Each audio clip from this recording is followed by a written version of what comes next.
And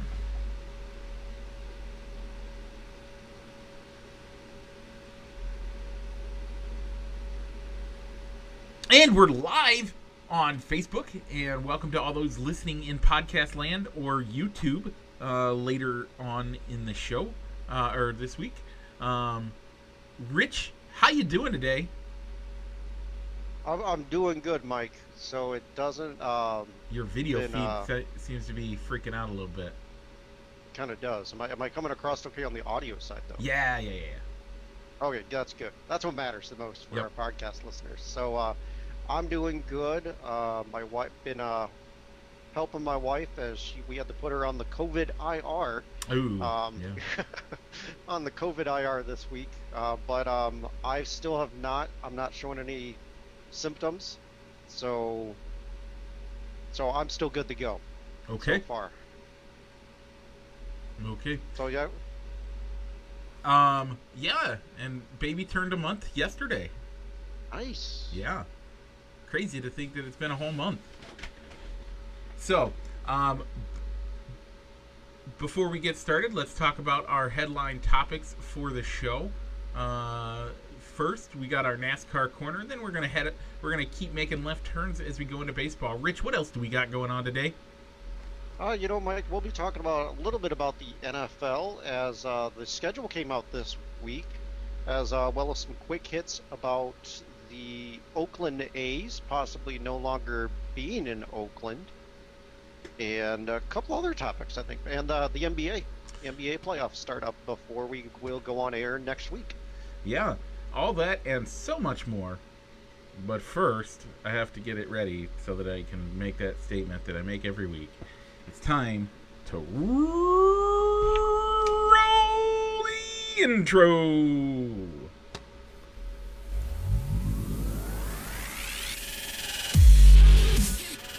Broadcasting live from somewhere in Iowa.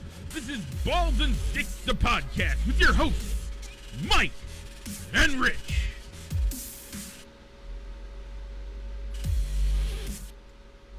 Okay, and we're back. Okay, folks, before we get into any of our headline topics, as always, we had a poll question last week.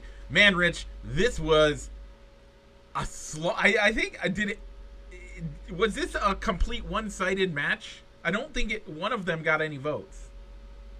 No, the When We Were Kings did not get any votes. That's kind of like how I was expecting it. So that's why I was kind of like on the fence. All right, do I want this to be the second to last poll or the last one? And so, you know what? It brings an end to our first round. Yeah. Just like in the NCAA tournament, there's always that one matchup that you know who's going to win that game before it even tips off. And this was this matchup. Yep. Happy Gilmore, man. That was crazy. Yeah. So I know. So we both know where we voted. Yep. So that sets up our first quarterfinal matchup, Mike. Yeah. Heading into Field of Dreams versus Mighty Ducks.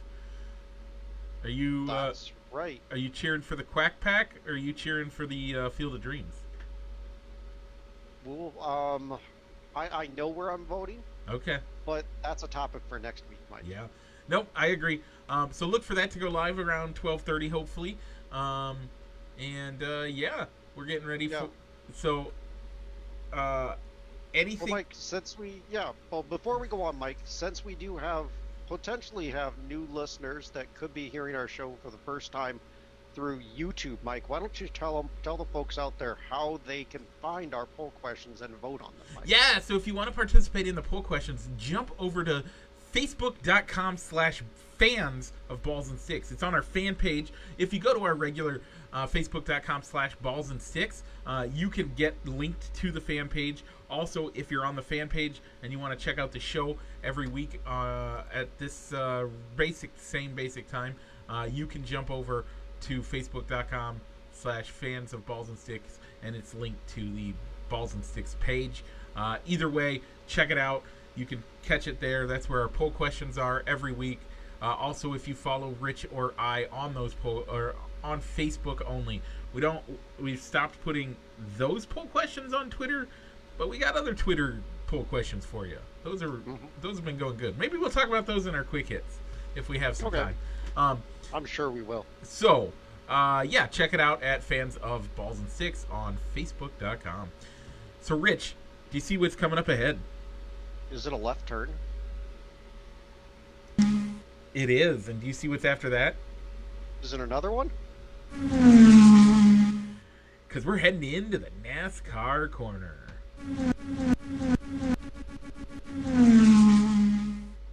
Okay, the NASCAR corner is presented today by Triple I Sports Cards Incorporated, East Moline, Illinois. Check them out for all your sports memorabilia needs. Wow, got tongue twisted on that one, but check them out. They are on Facebook as well if you want to give them a check out over there. Yeah. So, Triple I Sports Cards Incorporated. yeah. So, Mike, we were down in Darlington this last week, Mike. But before we give you the race results, let's go ahead and give our fantasy NASCAR shout out, Mike. So, Rich, again, you won. I took second this week with a total of 186, but Rich, you had 242. You had a killer week last week. And Funkhouse came in third. That's my brother Tony. And Solomon bringing up the rear with 149. Still, that brings our overall totals. I don't think it changes anything on where. No, it doesn't change the standings at all. But they're getting closer. Except for you, Rich. You seem to be running away with it this week. So Yeah, the big Darlington win put some big distance between me and the Funkhouse yeah, in our overall standings. yeah, that helped you out quite a bit. And speaking of you having a good time at Darlington, your pick of Denny Hamlin came in 5th, while mine of Austin Dillon came in 16th. Rich, that makes you the winner last week. The winner of the race, Martin Truex Jr., dominating performance. Rich, how much of the show did you get to watch? I watched all of it. Nice. I watched the race from start to finish, so As did we. it was a good race. Even if it was, I mean, wow. Truex he never, once he got that lead, he didn't give it up. No, that's. I mean, he just. It was a dominant race. Kyle Larson gave him a run for his money at the end, but Yeah. wow. Yeah. Wasn't giving it up. So, Rich, we're heading into Dover.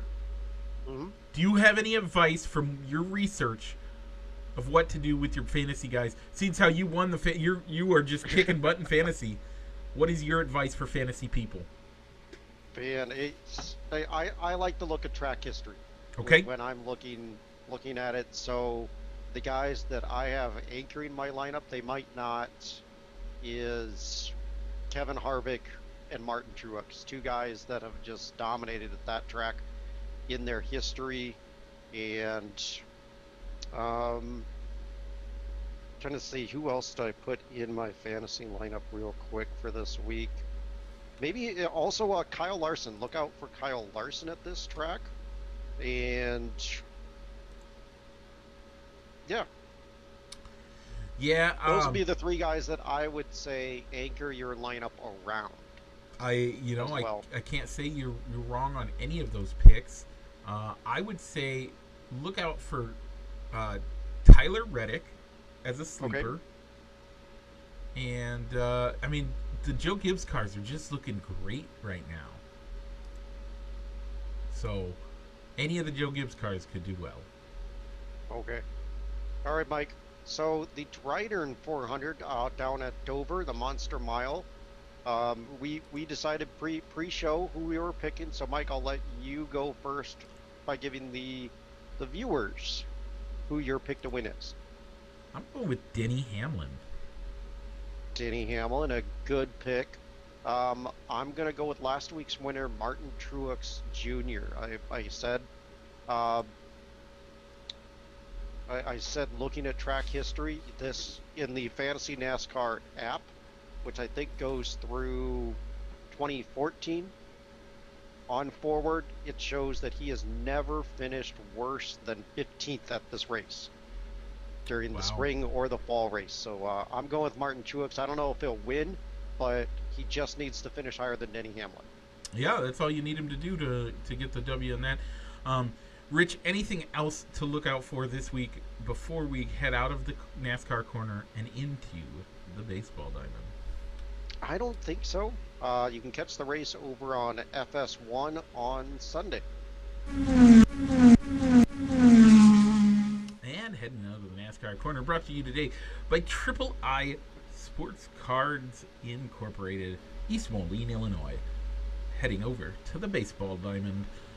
So, Rich, this week, Cubs in review.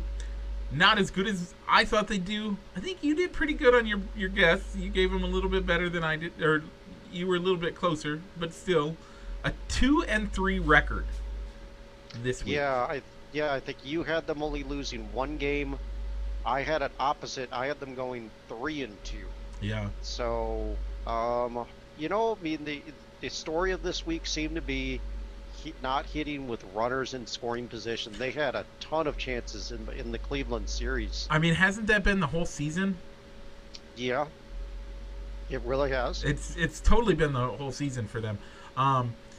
Overall, they're 18-19, third in the division. Man, I don't know what to do.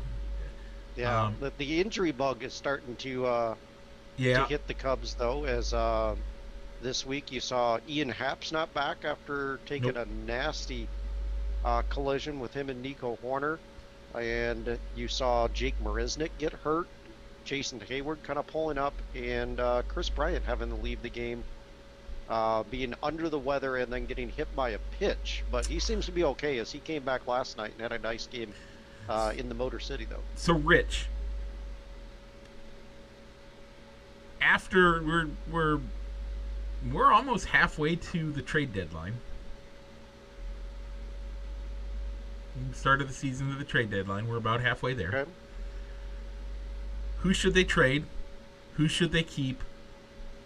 And who should they try to sign? I don't know about try to sign, as there's really nobody sticks out there as kind of like free agents out there to add. I also meant on our team, the guys on our team that we need to need to sign for Okay. next year as well. That's the other side of that. Man, Is there anybody that we need to trade away, like that you think their trade value is high enough to make it worth a trade? the way Chris Bryant is hitting, that would be the guy that could restock. Okay. Because he's having a great year, and I don't want to see him leave the team. You know that's probably going to be what's going to happen. It's just going to come down to,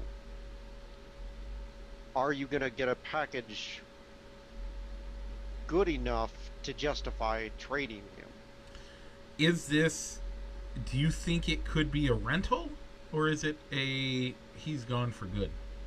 I'm hoping it's a rental, as I'd love to see him back in a Cubs uniform. By the way, as folks, a free agent. The reason I bring that back, that I say is it a rental, is he has specifically said he wants to be a Cub his whole career. That's why I say it. So theoretically, we should be able to get him back, but a lot of guys want to be a Cubs their whole career. They say it a lot, but they don't live it out, right? No. So, I agree. He is somebody that has trade value. Anybody that's not hot right now, does Rizzo have any trade value? I think he does, because of his defensive, because of how good as a defensive first baseman he is, that it's there, and there are teams that I'm struggling to maybe find a good home for him. Yeah. Amongst the contending teams, or the teams that we expect to be contenders. How about my favorite player on the team? I've been outspoken that this is the guy that we need to try to keep. Wilson Contreras. I think they hang on to Wilson. Okay.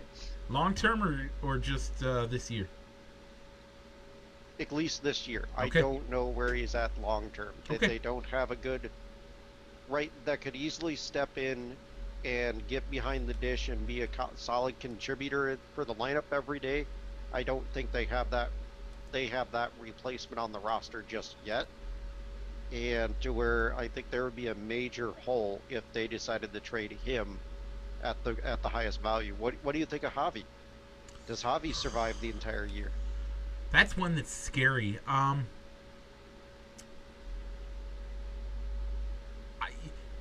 his production is not what it has been.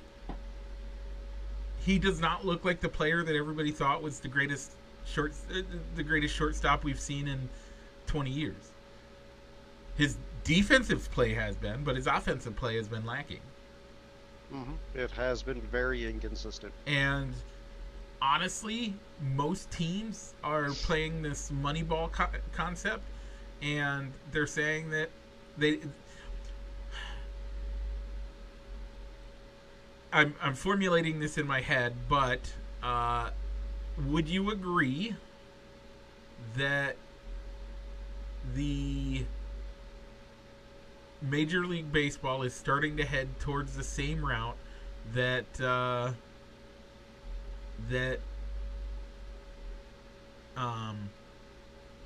NCAA is? Defense doesn't matter.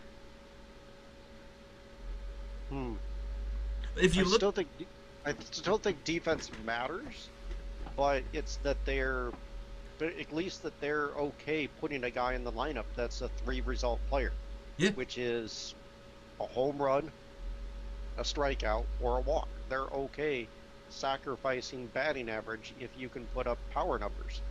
And the bigger thing is they are. I think teams are willing to sacrifice some on the defensive side in order to get that offensive play. Yeah, I mean, at least with Javi and Bryant, they're going to have a lot. I think those two could have a lot more trade value than Contreras and Rizzo because they can play other positions. You've already seen Chris Bryant play 5 different positions this year. Yep. Third, first, and all 3 outfield positions. Yep. So if they are wanting to trade him, they are clearly showing that, hey, he can play more than just third base. I mean, you can put him anywhere in the diamond. Yeah. So that's going to really widen the number of teams that they could trade him to, because you're not pigeonholed into, well, he can only play one position or DH for you. And Javi, while he's only played shortstop the past couple of years, he showed when he was younger during that World Series running team in like 15 and 16 that you could plug him in and put him at second or third as well. Yeah. And with his speed, he honestly could go out and play the outfield fairly easily. I don't know why you would want to give up his infield, amazing play, but he's got the speed to go out to the outfield pretty easily too. I don't know if I would want to put him out in the outfield mid-season without any training or without any spring training, but yeah, I guess I could see that if he had an off season, working as an outfielder, like maybe being an emergency outfielder, but I don't know if I'd want to put him out there in the regular season having I agree. Having no game time. But actual game time speeds. Conceptually, his speed is enough that he could cover almost anywhere in the outfield if you put him in center. He's got that speed. That's all I'm saying. Okay. I don't know if I fully agree with you on that one. Okay. But I think that you would be losing a lot of his defensive prowess. Yeah. If you didn't play him at short or second. I mean, he is changing the game as far as shortstops goes in general. So yeah, you just leave him there. You leave him in the middle infield, and he's good. Like it's how it's been for years. So no, I don't disagree. It's something to think about is all I'm saying, Rich. Okay. All right. So next week, Mike, 2 against the Tigers to finish up the weekend. They come home. They'll have 4 with the Nationals, and then Friday night they start a series with the Cardinals. Yeah. Where do you see them going this week, Mike? That's 7 games. 7 games. I think they can win both the games against at Detroit. I think Okay. they split the Nationals. I think they lose the Cardinals. Yeah, I'm gonna have to agree with you on that one. I Four think a and lot. 4-3.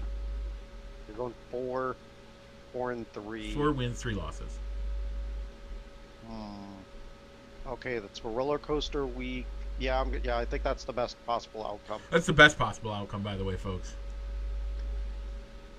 I hate saying it. I mean, on paper, this team. We've been saying it, and I don't know where the problem is. On paper, this should be one of the best teams in baseball. They just aren't putting anything together. Well, I don't know if they're the best team in baseball. I That said pitching one staff? of the best I teams in baseball.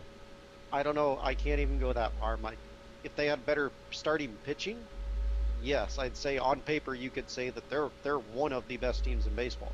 Yeah, But with playing in the Central Division, which as a whole is probably the weakest division in baseball, they shouldn't be in third place. No, They should be the class of that division, yeah. but they're not. Or at So least they're not playing like they are. yeah, and it's gonna hurt all of the guys because they're any hopes for making big contracts are starting to go out the window here. Hmm. None of these guys are deserving record-setting contracts. You show me a guy on the Cubs that deserves a record-setting contract, and I'll laugh in your face. Because none of them have proven anything over the last 2 years, at least. 3 years ago they did all right. So could you see the guys that are going to be free agents at the end of this year, the three big ones, Rizzo, Bryant, and Baez, maybe taking a pillow contract and doing a 1-year deal, a 1-year prove-it deal somewhere, and then going to free agency in At this point, maybe in 2022. I don't see any of them making the money they think they deserve. And then honestly, if they were playing to what we've seen them play, what they deserve. But they haven't been playing at that for at least 2 years. I would almost say 3. So it's looking more like 2016 was almost a fluke than it was what this team should have been playing like. It really makes you bring into question if we had one of the most underrated guys on our team in all of Major League.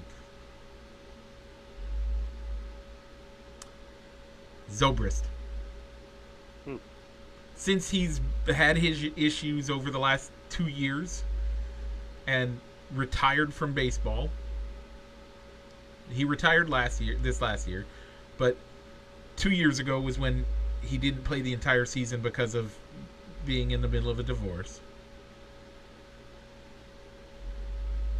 So And you're saying Zobrist was the glue that held that team together and was the difference maker. look at the numbers. I'm not saying he was the best player on the team. I'm saying his leadership backed up Joe Madden's quirky ways to make a team gel together in a way and make them play better. Look at the numbers. All right, a lot of other people point to Dexter Fowler. I think The that's team another hasn't good been one the too. Same since Dexter Fowler. They allowed Dexter Fowler to walk in St. Louis. Yeah, those. I don't think, looking at what Dexter Fowler has done since he left, you can point, just using the numbers, you can point to, you know what, he hasn't been the same since he left the Cubs either. So I don't know what he would have been as a difference maker, but a lot of people point to that revolving door in center field and having a lack of a leadoff man Yeah, since Dexter Fowler left has been a big difference on the Cubs offense. yeah, I would say that has a bunch to do with it too. I'm saddened by what I'm seeing because these are guys. I mean, 6 years ago, 7 years ago, we were looking at this team thinking we were going to have 3 or 4 World Series rings, and they got or if one. anything, at least more than one. At least more than one. we were positive to ourselves going into the 2015 season, and honestly, looking at the 2015 season, I would say rightfully so. Going into the 2015 season, we were sure we were getting at least two, right? Yeah, I can agree with you on that. At least two. And I thought at the time, I thought we were good enough. We might have been able to see three. Rich, you're starting to fritz out again. I'm not sure what's going on, but so we were seeing. We knew at least two were happening at the time, and now we only have the one. What happened? And I think that Dexter Fowler call is actually a pretty decent one. Not having we haven't had a center fielder since. We haven't had a solid center fielder since. We've, like you said, we've had that revolving door. And the other side, and I would also agree with this, is we haven't had our starting pitching hasn't been the same. No, you're trying to. I don't know. I mean, I think as well. The other thing to think about is did you overvalue some of the prospects that aren't on this team anymore? Yeah. That front office really hyped up and really wanted to see Kyle Schwarber and Albert Almora succeed and thought that they were the keys. Kyle Schwarber is succeeding, by the way. He didn't succeed in Chicago, but look at what he's doing over in the Nationals. So he's still doing well. Yeah, I think he's still playing at. I don't know if I would say he's playing at all-star level, but he's playing pretty darn good, Rich. Okay.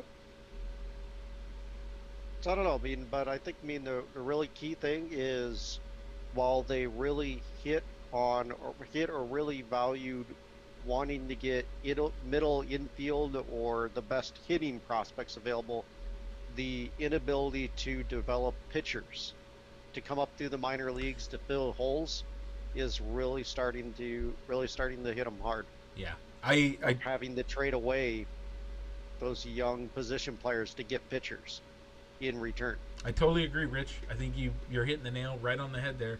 So, no, I man. Okay. Anything else in baseball you want to talk about now, or do you want to wait until the quick hits? No, we'll wait till the quick hits. Okay, we'll move on to the NBA playoff preview as they start this week between shows. So we're going to talk, Rich, your division winners out of the West are the Jazz, the Suns, and the Mavericks. How'd we do on those ones, Rich?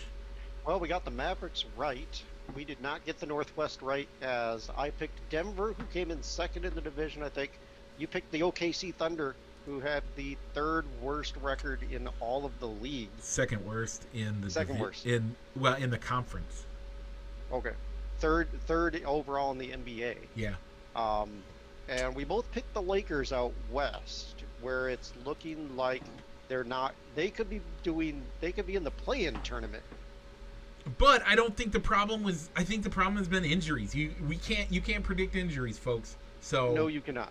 You can't. These were preseason picks where we were going with who we thought was going to win the divisions, and we also even said it in the preseason that winning your division isn't as big of a deal in the NBA as it is in the NFL and the MLB. As the Mavericks, while they won their division, are going to be the number 6 seed. Yeah. So winning your division doesn't impact where you are seated in the playoffs. It only guarantees maybe that you make the playoffs to begin with. Yeah. And right now, the only team that has clinched a division win in the East is the Bucks, which we both got. Yeah, we both picked the Bucks. The Southeast division is still kind of undecided. Yep. As the Heat and the Hornets are still pretty close. Yep. In the Hawks. I'm sorry, the Hawks. Yeah, the Hawks and the Heat are still pretty close, neck and neck, on who's going to get the division. And neither of us got the East, Mike, as the 76ers look to be getting the division, while you picked the Raptors to take the East. While they won't be in the playoffs, Boston has locked up a spot in the play-in tournament for either the 6th or the 7th seed. The Nets could still win that division. Okay. They can still the Nets and it's between the Nets and the 76ers right now. The 76ers look like they're primed to win it, but the Nets still technically have a chance. Okay. So new this year, much to um, the ire of some players, is the play-in tournament this year, Mike, Yeah. which we'll see it to where really, Mike, even more of the NBA makes the playoffs than really should nowadays. As I mean, if you they were already making more of the teams. They were at what 50% of the teams made the playoffs already. So you every only have year, to have the eighth highest winning record or winning percentage in your conference to make the playoffs, and and now they've every expanded year, it to 10. every year it used to be, um, you had to be in the top half. You had to actually you don't even have to be the top half because 7.5 is technically half. So you can be technically in the bottom half, and with in winning percentage in your conference to make the playoffs. Eighth was technically in the bottom half of each conference.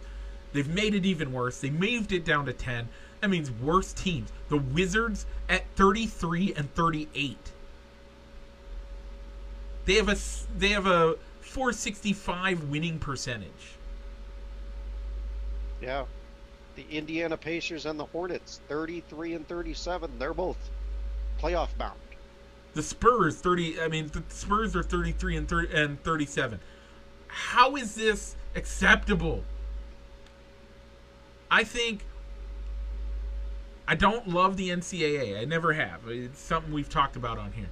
But the NCAA has regularly proven to the rest of the world that you should be 500 in order to make a bowl game. And I think the same should be you got to be at least 500 to make the playoffs. Now, if that was the case, the East wouldn't even have 8 teams.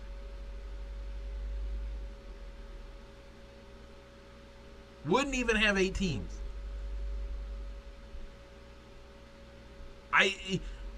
NBA, you got to do better than this. You're putting teams in that. I mean, the 76ers if the 76ers play the Wizards, they could put their practice squad out there and probably still win the game. Yeah, but once again, Mike, I think in my opinion, I think this all goes back to how a lot of the NBA teams are constructed of wanting to have the super teams, whether that's buying them, whether that's players coming together and saying, hey, let's all sign together on this team, or the owners trading for players. With the NBA, there are a lot of cases where there are a lot of haves versus the have-nots. And there's teams that regularly will tank for high draft positions. Yeah. Because they know that they need to draft the high-profile players, because they know that even with mounds and mounds of cap space, the big name guy is not going to go sign with them and be the only guy on the roster. Yeah. Superstar mentality in the NBA is what's caused a lot of this. It is. Yeah, I don't like the play. I mean, the playoffs are starting to suck more and more. And the whole reason for the play-in games, the reason they did it last year, nobody's going to admit it, but the reason was to get the Pelicans in because they wanted Zion Williamson to be able to be in the playoffs. He didn't even make it this year. Yeah, I mean, I think last year a lot of it had to do is because there was such a big uneven number of teams playing the same number of games, which is you had the same issue this year. Is a lot of the games didn't necessarily get made up if COVID canceled the games, so there was an uneven schedule. So I think there's a reason for maybe having the play-in game, but I don't think I would have gotten it down to where the 10 best teams in the league go to the playoffs. Yeah, it's dumb. For a one-game playoff. I mean, Yeah. At least if you're in the 9 or 10 position, you are having to win 2 games to go into the official first round of the playoffs. But that's still I don't like it. I've already closed out of the NCAA Oh, I forgot to do. Well, okay. So, folks, we're going to give you our preseason predictions and then our pre-postseason predictions. Rich, Okay.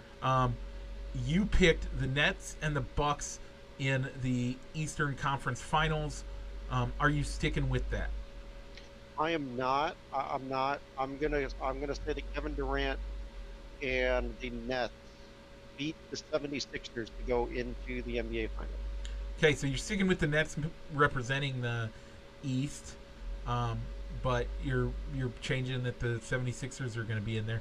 I am Yeah. actually going to stick with my preseason prediction of the Bucks over the Nets. Okay, and I think that's a solid pick, Mike. I mean, we still haven't seen the Brooklyn Nets play together as a with their three musketeers of superstars all play together on a consistent basis, and I think James Harden is still coming back from being injured. But supposedly he's going to be ready for the playoffs, and I think the playoff run is going to is going to be enough to get them there. Okay, I can. So that's why I'm going Brooklyn. Okay, I don't think that's a bad pick. I just, you know, the Bucks. For I me, it think. came down, yeah, the superstars joining together versus the superstar team of that was My problem is drafted together. we haven't seen them gel.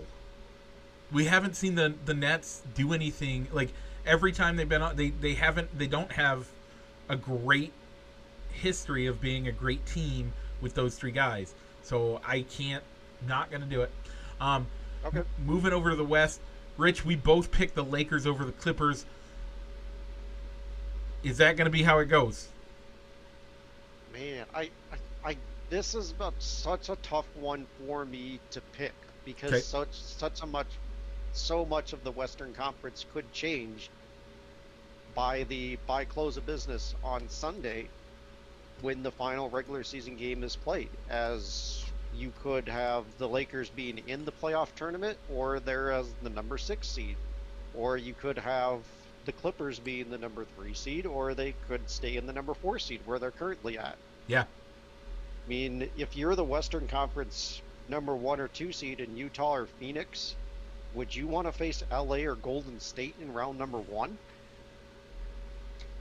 Because of that play-in tournament, Yeah. they could. That's a great point. So, Rich, what is your pre-postseason pick? Who's winning over who in the Western Conference Finals? I went with Clippers over the Lakers. I Same don't want to teams, see different outcome. same teams flipped them.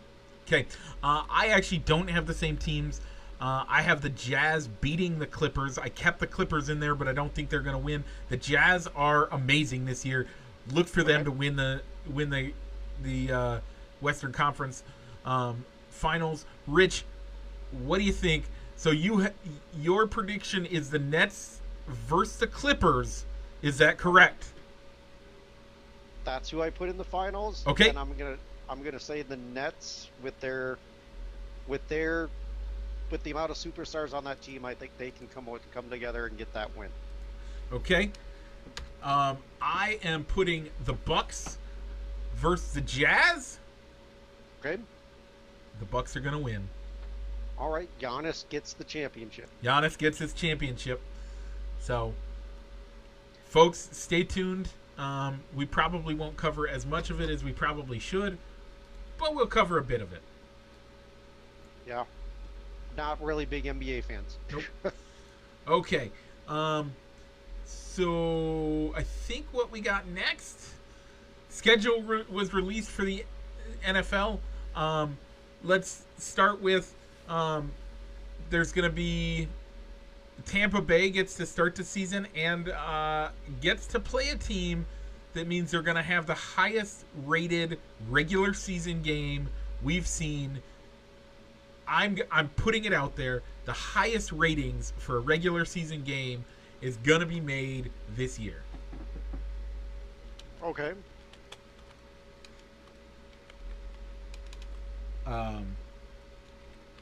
Because they're playing. Who did they get on the Thursday night opponent? If I remember correctly, I'm bringing it up. I'm bringing it back up.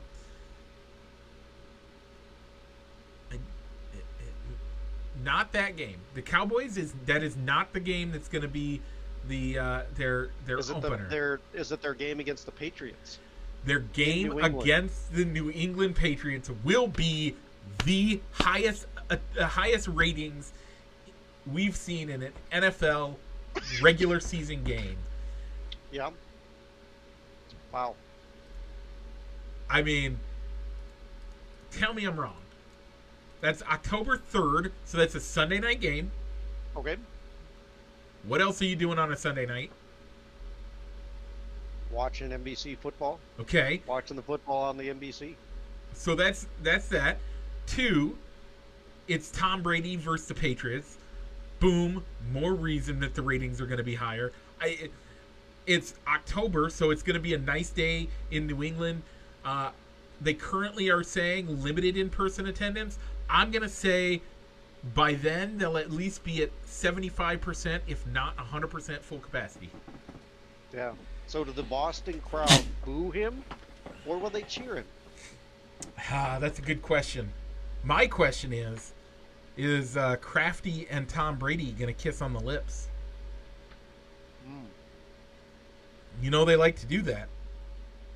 I did not, but okay. If you watch, there's lots of times where you see Kraft and Brady kiss on the lips. It's really weird and awkward looking. I'm sure there's probably a YouTube video of.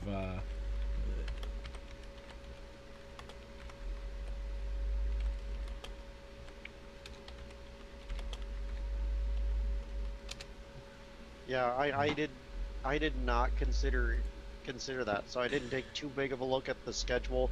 There was like an oddity, I guess, with Detroit getting to run the Bird Gauntlet that I saw, of getting to play all the team names that have a bird in them. So the Eagles, Ravens, Eagles, Falcons, Ravens, Seahawks, and I probably forgot one, but anywho, I guess nobody that's ever played all those teams in the regular season has ever run the gauntlet and gotten wins against them. Detroit's not going to be one of them. No. Because Detroit's horrible. Detroit's going to be horrible this year. Yeah. No, I honestly, so look, there's one, I did a quick Google image search, and I have 1, 2, 3, 4, 5 different images. 5 different images of Tom Brady kissing Robert Kraft smack on the lips. Huh. 5. Wow. So, okay. I'm guessing they're gonna make out on the field. We'll see. COVID would say no, but so those are the 2 big games that both of those are going to be hugely rated. Both their season opener against the Cowboys. A, it's the Cowboys. B, it's Tom Brady. Going to be a hugely rated game. 2, that game, Tampa Bay versus Robert Kraft and his New England Patriots. Okay. I like the Chiefs Packers matchup. Oh yeah. If Aaron Rodgers is still in Green Bay. Yeah. So, speaking of Green Bay, they play a team we love twice. Let's get into the Bears' schedule and how we think it's gonna go. Yeah. Do you want to break down week by week, or do you want to just give an overall? Yeah. Let's break them down week by week. We're doing pretty good on time. Yeah, we're about 45 minutes in, and it'll be a quick win or loss anyway. Yeah. And we only have the Preakness, and we have the quick hits, and so not too bad. All right, so they'll start the season at SoFi, going out to SoFi to face Matthew Stafford and the Rams, and that's going to be on prime time on NBC. Win or loss, Mike? Loss. I agree. Week 2, we'll see them on Fox, facing Joe Burrow and the Bengals at home. Yep. That's going to be a win. I agree. I think that's going to be a win, too. Week 3 brings them into Cleveland to face the Browns. What do you think? I'm going a loss here. This is where you and I disagree. I think they beat the Browns. Week 4 has them at home against the Lions. I think that's an easy win. I agree. Week 5 puts them against the Raiders in Las Vegas. I put a win, but I'm not confident with it. I put a loss on that one. Then Green Bay comes to town. Rich, what do you think on that one? I gave them a win here because it's in Chicago. But once again, it's one that I'm not confident with. But if Aaron Rodgers isn't on the Packers, then it's definitely a win. You just stole it right out from under me. A win if versus non-Rodgers. As the team sits right now, it's going to be a loss. Okay. All right. So week number 7 sees them go down to Tampa Bay. Yep. To take on the Bucks. Win or loss, Mike? That's Tom Brady, man. Yeah, I mean, last year they went down to Tampa and got a win, or yeah, they got a win against Tom Brady and the Bucks last year. That's not going to happen because now Tom Brady knows that playbook. So I have that as a loss. And Tom Brady doesn't have to fly up to Chicago. Niners Bears in Chicago. That Niners team, if they hit and Kyle does what he looks like he's going to do, I think they're going to win this game. I think the Niners are going to win. Look for a loss for the Bears. I have a win here. Okay, that's one of my least confident losses. Okay. So I will say you could be right. Pittsburgh Steelers. Rich, we talked about this pre-show. Your honest reasoning on your pick, and then your honest reasoning on why. I'm gonna say a win, but most of it has to do because I hate the Steelers. Do you logically think they're gonna win, or is this just hating the Steelers that much? Well, did the Steelers do anything to improve their offensive line? I still think it's a loss for the Bears. But did they do anything to prevent the offensive line behind an aging Ben Roethlisberger? No, but no. Yeah, I still think it's a loss. It also depends. Is Big Ben working out right now or not? I don't know. Who knows? We'll see. We have a bye week after that. That's when our bye week is. Get rested. 10. Yeah. Come in and play the Ravens on the 21st. Win or loss? I put it as week 11. I'm going to go loss there. Okay. Week 11, a loss as well for me. Then they play 2 games in 4 days. An 11 a.m. game versus the Lions on Thanksgiving Day.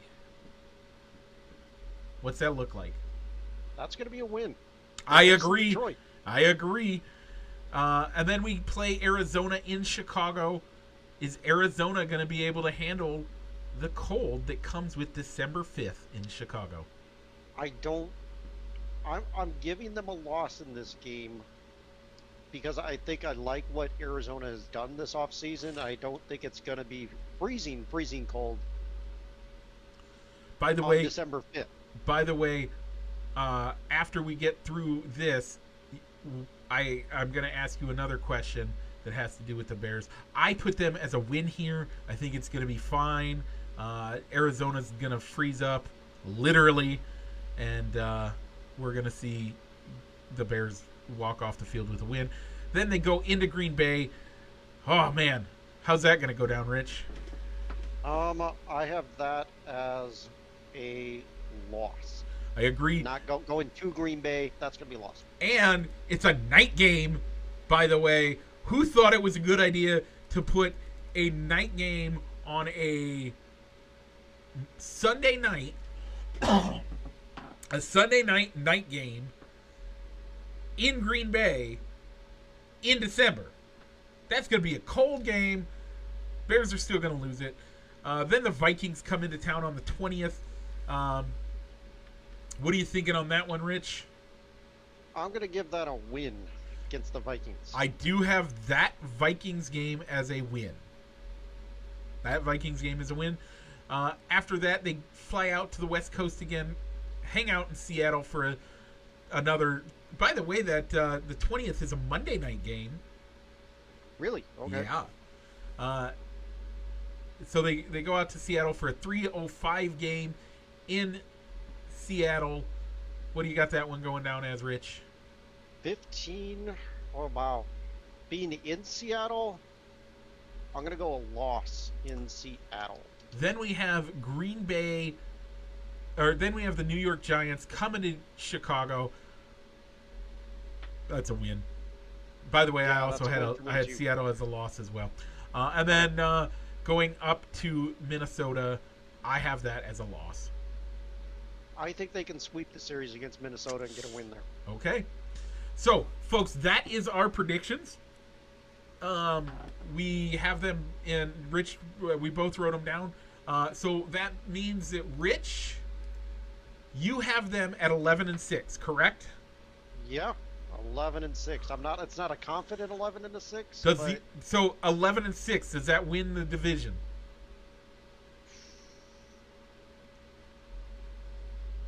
You're the one that put them at 11-6. I know it just could. Yeah. It just could. I think it could as well, but I don't think they win the division. I don't even think they have a winning record. They go 7-10. Now, the bigger question that winning the division was not the question. Gotcha. Okay, looking at the schedule, at what point At what point? do we see Justin Fields? Wow. I'm saying it is. I was going to say the game against the Steelers, but I think because they have a bye week after that, they're going to wait and put him in against the Ravens. It'll be against the Ravens.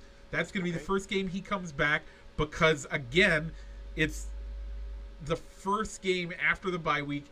You don't want to put the pressure on him to come in. Now, I think that's the first game he starts. I think he comes in after halftime in Pittsburgh.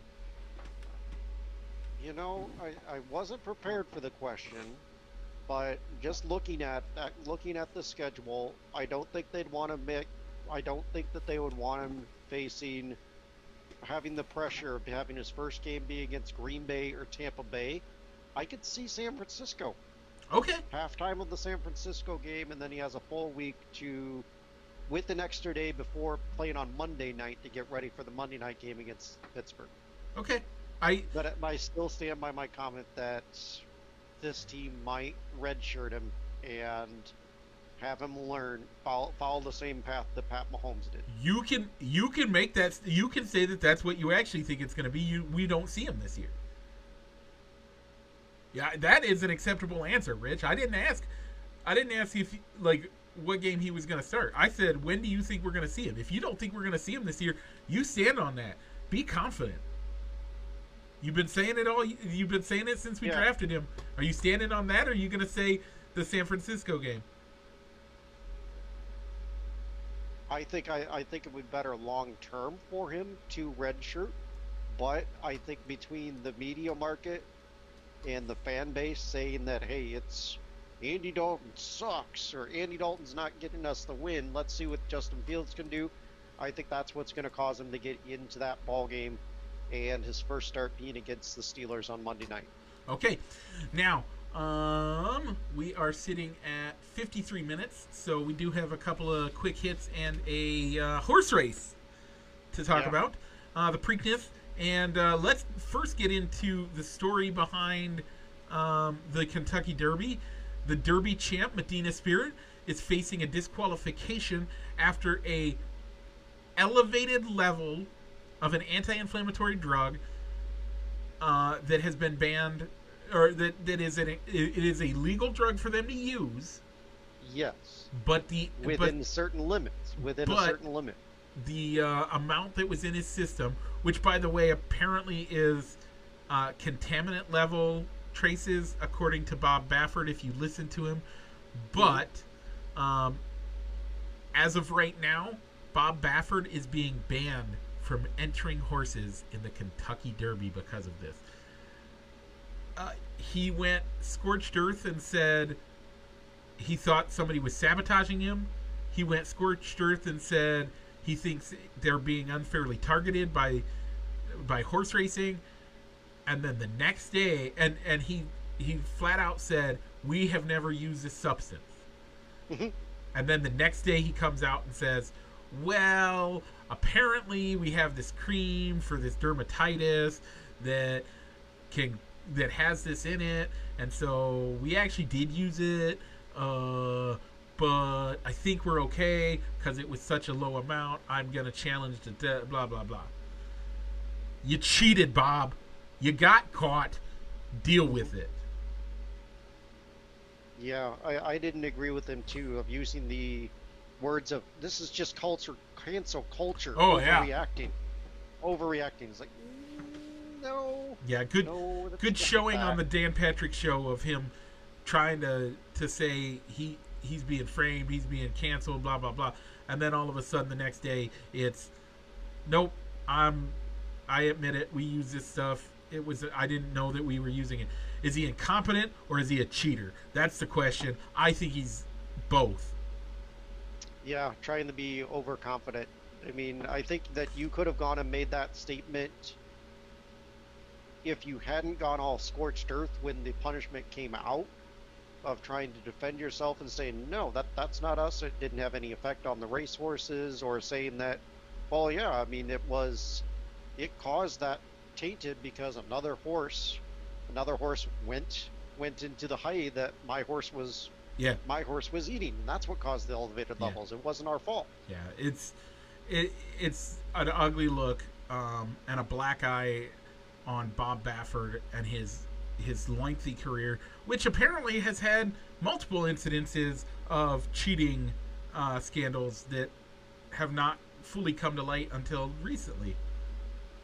Yeah, I think it was the derbies in Arkansas. I think had. This is apparently his fifth allegation of using using substances in an illegal manner.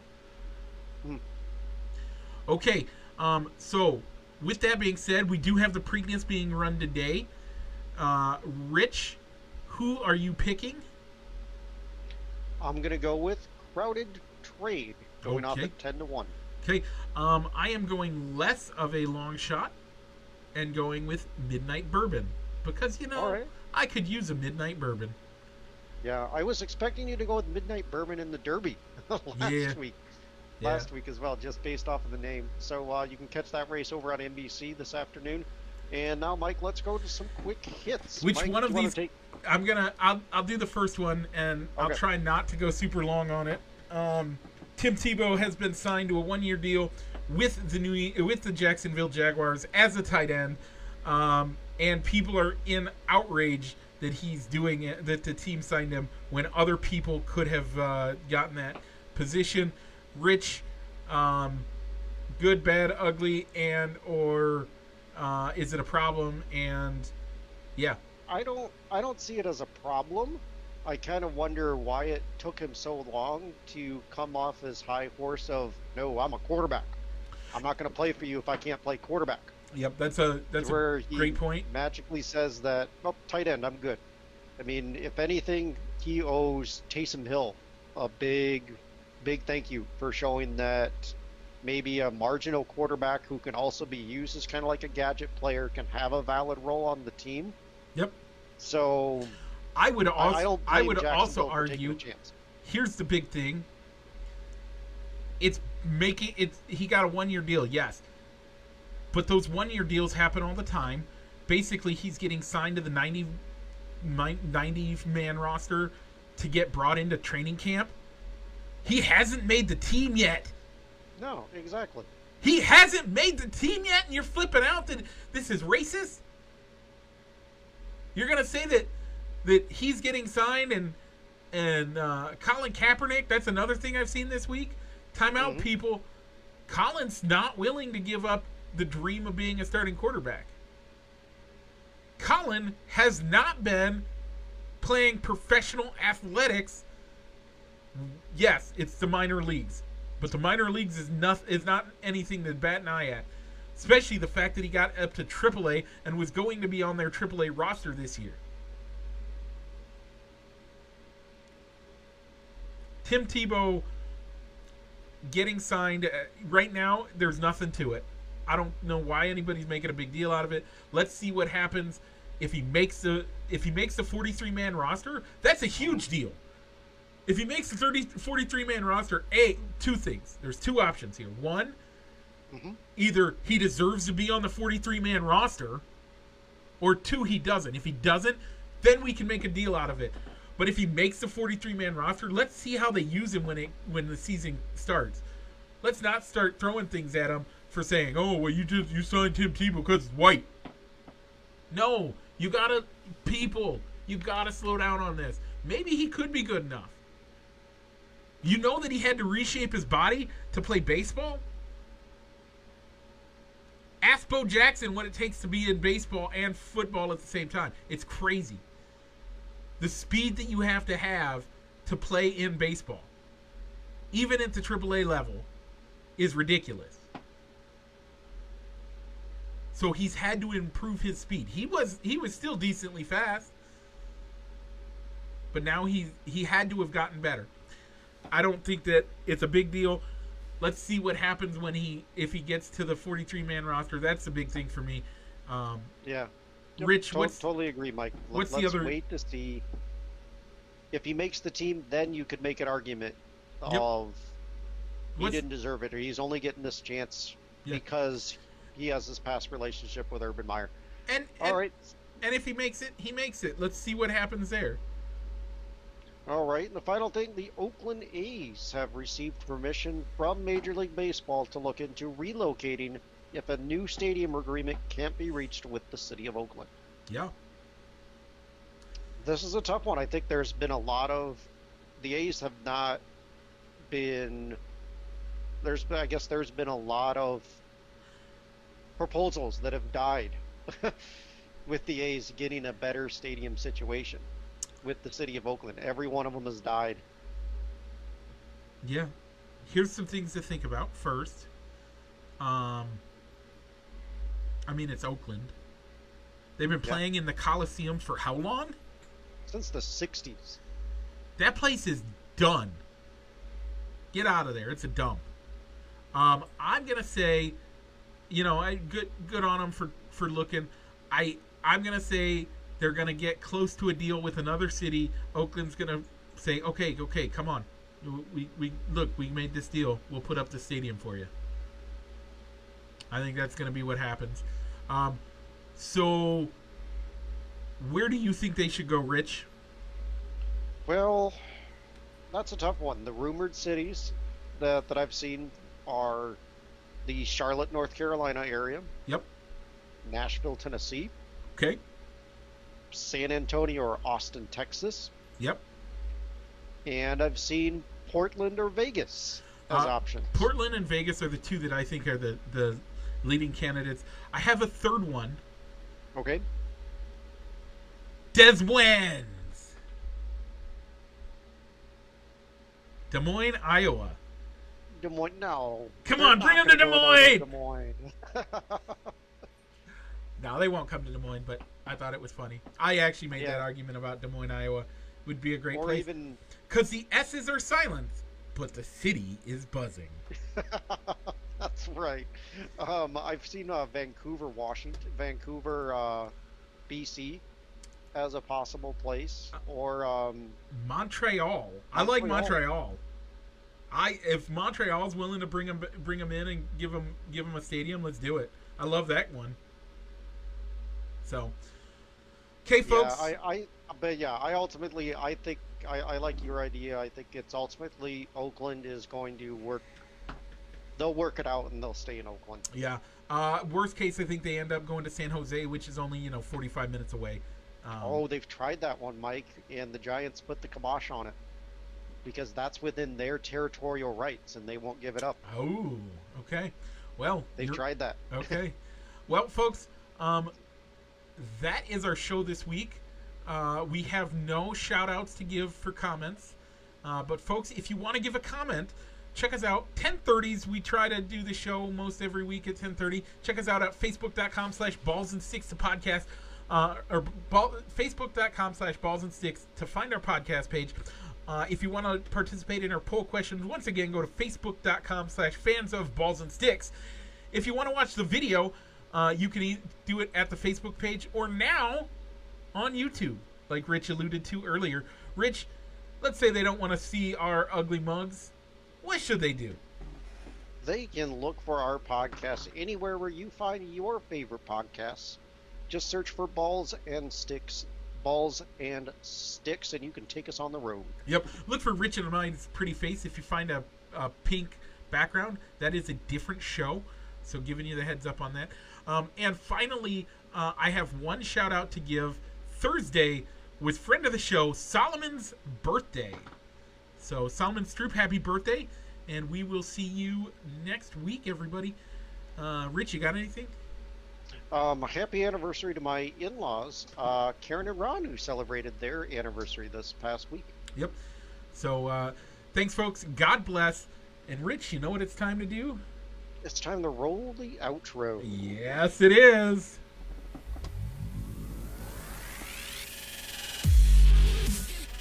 Broadcasting live from somewhere in Iowa.